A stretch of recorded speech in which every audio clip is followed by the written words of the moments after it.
अगर आप एक बिगिनर ट्रेडर हो तो ये वीडियो आपके लिए लाइफ चेंजिंग होने वाली है, क्योंकि इस वीडियो के अंदर मैं आपको ऐसे 5 पैटर्न्स के बारे में बताने वाला हूं जो आपको बताती हैं कि स्टॉक का प्राइस कब रिवर्सल लेने वाला है। सारे ही पैटर्न्स बुलिश हैं।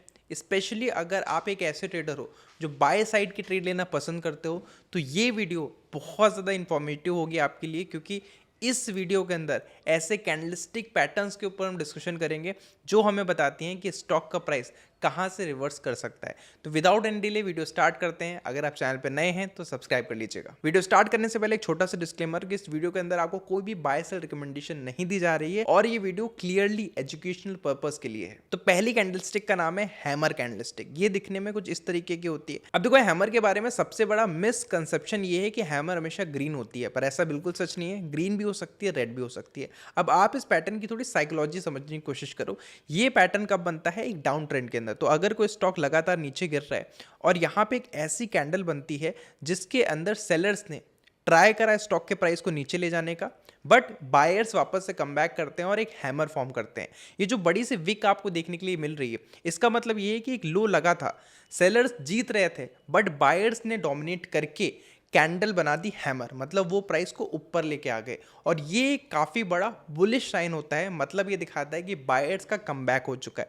अगर हम बात करें कैसे आप इसे आइडेंटिफाई करोगे, तो भाई एक छोटी सी बॉडी होती है, जैसे कि आप देख सकते हो ओपन और क्लोज प्राइस दोनों बहुत पास पास में होते हैं, और एक बहुत लंबी सी आपको विक या फिर शैडो देखने के लिए मिलती है। अब इस हैमर के दो रियल लाइफ एग्जांपल्स मैं आपको बताता हूं। पहला है हमारा ट्रेंड के अंदर। वन डे में आप देखोगे ट्रेंड यहाँ पे पूरी तरीके से एक डाउन ट्रेंड के अंदर था और यहाँ पे एक हैमर का फॉर्मेशन होता है 2 Feb 2026 को, और उसके बाद अगर आप देखोगे तो स्टॉक का प्राइस ऊपर की तरफ मूव कर रहा है। ये हैमर एक इंडिकेशन था कि बायर्स का कमबैक हो चुका है। सेकंड स्टॉक है हमारा मारुति का। मारुति में 7 नवंबर को आप देखोगे हैमर का फॉर्मेशन हुआ है। इस स्टॉक में बहुत तेजी से हमें फॉल देखने के लिए मिला था, बट हैमर बनने के बाद आप देखोगे कॉन्टिन्यूसली स्टॉक्स के अंदर बायर्स का कमबैक हो चुका है और प्राइस यहाँ पे धीरे धीरे ऊपर जा रहा है। सेकंड कैंडलस्टिक पैटर्न है मॉर्निंग स्टार। ये देखने में कुछ ऐसा लगता है, 3 पैटर्न्स का एक कॉम्बिनेशन होता है। आपको थोड़ा सा टफ लग रहा होगा, स्पेशली आप बिगिनर हो, बट डोंट वरी, मैं आपको बहुत अच्छे से एक्सप्लेन करता हूँ। तो मॉर्निंग स्टार एक ऐसा पैटर्न है जो एक डाउन ट्रेंड के एंड में बनता है, और जब ये पैटर्न बनता है तो ये एक इंडिकेशन होता है कि सेलर्स ने अपना मोमेंटम लूज कर दिया है और अब बायर्स कमबैक कर रहे हैं। तो ये तभी रिलेवेंट है जब एक गिरते हुए स्टॉक के अंदर मॉर्निंग स्टार बने। कैसे आप इसे आइडेंटिफाई कर सकते हो? तो 3 कैंडल का पैटर्न है, जहाँ पे जो पहली कैंडल होती है वो हमेशा रेड होती है, काफ़ी बड़ी भी हो सकती है, छोटी भी हो सकती है। सेकंड एक इनडिसिसिव कैंडल होती है, ठीक है, ये ग्रीन कलर की भी हो सकती है, रेड कलर की भी हो सकती है, और ये फर्स्ट कैंडल के नीचे ओपन होनी चाहिए, जैसे आप देखोगे ओपन गैप डाउन होना चाहिए। थर्ड कैंडल हमेशा ग्रीन होती है और ये सेकेंड कैंडल के ऊपर ओपन होनी चाहिए, और जो इसका साइज है ये फर्स्ट कैंडल के 50% के ऊपर होना चाहिए, मतलब हाफ के ऊपर होना चाहिए। अगर इससे बड़ी बनती है, मतलब अगर ग्रीन कैंडल इस तरीके की बनती है तो और अच्छी बात है, but minimum morning star pattern confirm करने के लिए इसका जो क्लोजिंग होती है थर्ड कैंडल की, वो फर्स्ट कैंडल के 50% के ऊपर होनी चाहिए। इस बात को हमेशा याद रखना, 50% वाली चीज़ बहुत इंपॉर्टेंट है और दिखने में बहुत ज़्यादा रेलेवेंट है, इसे आप इजीली आइडेंटिफाई कर सकते हो। मैं आपको 2 रियल लाइफ एग्जांपल्स दिखाता हूँ। तो पहला एग्जांपल है प्राज इंडस्ट्रीज का, जहाँ पे अगर आप देखोगे 26 अक्टूबर को ये मॉर्निंग स्टार पैटर्न फॉर्म हुआ है। ये एक डाउन ट्रेंड के अंदर है, यानी गिरते हुए स्टॉक के अंदर है।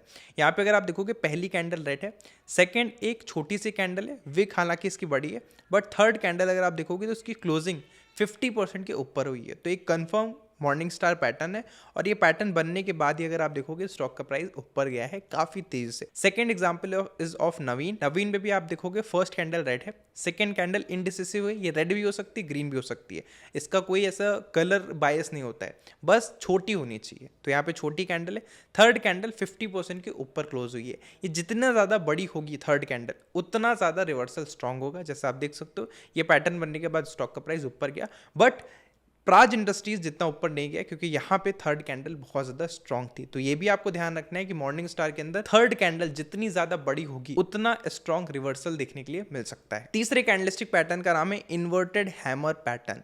ये हैमर का बिल्कुल ऑपोजिट है। हैमर कैसे बनता है? कुछ इस तरीके से होता है, जहाँ पे विक नीचे की साइड होती है, यहाँ पे विक ऊपर की साइड होगी, और इसे हम बोलेंगे इन्वर्टेड हैमर पैटर्न। अब इन्वर्टेड हैमर को आइडेंटिफाई करना बहुत ज़्यादा आसान है। ग्रीन कलर की भी हो सकती है, रेड कलर की भी हो सकती है, पर मैं आपको साइकोलॉजी समझाता हूँ। ये गिरते हुए स्टॉक के अंदर बनती है और इस कैंडल में आप ये जो लंबी विक देख रहे हो, ये इंडिकेशन होती है कि भाई बायर्स स्टॉक के प्राइस को काफ़ी ऊपर तक ले गए थे। हालांकि सेलर्स ने वापस से आके कैंडल को नीचे ही क्लोज करा, तभी इतनी बड़ी विक देखने के लिए मिल रही है, बट हाई बहुत ऊपर तक बना था। ये शो करता है कि भाई बायर्स ने अटेम्प्ट करा है प्राइस को ऊपर ले जाने का, और इसके बाद स्टॉक का प्राइस ऊपर जा सकता है। अब इन्वर्टेड हैमर का अगर हम एग्जांपल देखें तो CDSL के अंदर 29 मार्च को ये बनता है इन्वर्टेड हैमर। यहाँ पे आप देख सकते हो बायर्स ने पुश करा प्राइस को और ये कैंडल नीचे क्लोज होती है। जैसे कि मैंने बताया था, ग्रीन भी हो सकती है, रेड भी हो सकती है। तो यहाँ पे ग्रीन कलर का इन्वर्टेड हैमर हमें डाउन ट्रेंड में देखने के लिए मिला है। दोस्तों, ये गलती कभी मत करना, अप ट्रेंड के अंदर अगर आपको इन्वर्टेड हैमर देखने के लिए मिलता है तो इसे इन्वर्टेड हैमर नहीं बोलते हैं, इसे शूटिंग स्टार बोलते हैं।